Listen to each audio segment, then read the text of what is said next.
కొంచెం వెనక జరగబ్బా. ఓకేనా? రెడీ.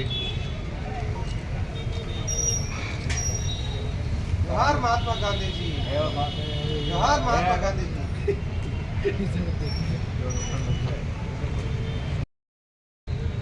స్వాతంత్రం తీసుకువచ్చిన మహాత్మా గాంధీ వర్ధంతిని పురస్కరించుకొని అర్బన్ కాంగ్రెస్ పార్టీ ఆధ్వర్యంలో వారికి ఘనమైన నివాళులు అర్పిస్తూ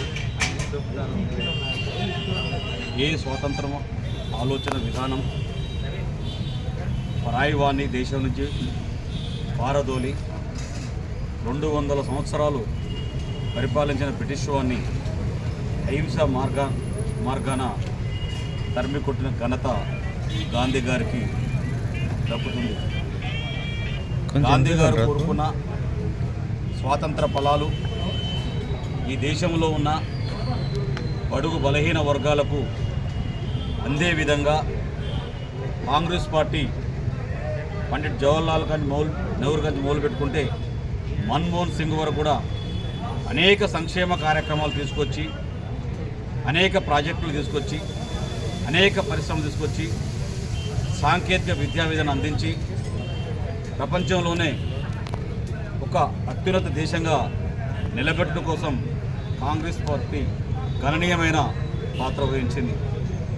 ఈరోజు ఈ దేశంలో ఎవరైతే గాంధీ గారిని చంపినలో గాడ్సే వారసులుగా భారతదేశాన్ని మొత్తం కూడా మత కల్లోలిత దేశంగా మార్చడం కోసం జరుగుతున్న ప్రయత్నాల్ని లౌకికవాదులు, లౌకిక శక్తులు అందరం కూడా ఏకమై తరిమి కొట్టాల్సిన అవసరం ఆసన్నమైంది.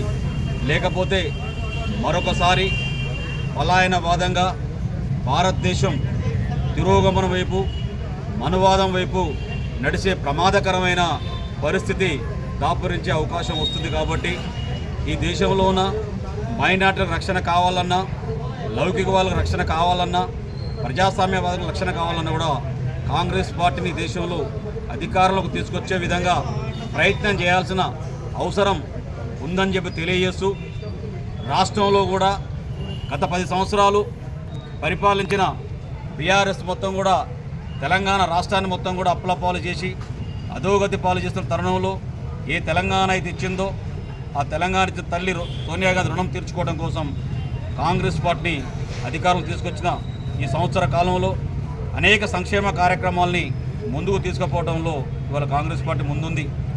కానీ రాజకీయంగా ఏ అవకాశం లేకున్నా కూడా బదనాం చేసే కార్యక్రమాలు ఈరోజు బీఆర్ఎస్, టీఆర్ఎస్, బీజేపీ ప్రభుత్వాలు పార్టీలు చేస్తున్నాయి. కానీ ఇచ్చిన వాగ్దానాల్ని లేట్ అయినా నిలబెట్టుకునే పార్టీ కాంగ్రెస్ పార్టీ. ఇచ్చిన పథకాలను మొత్తం కూడా ఖచ్చితంగా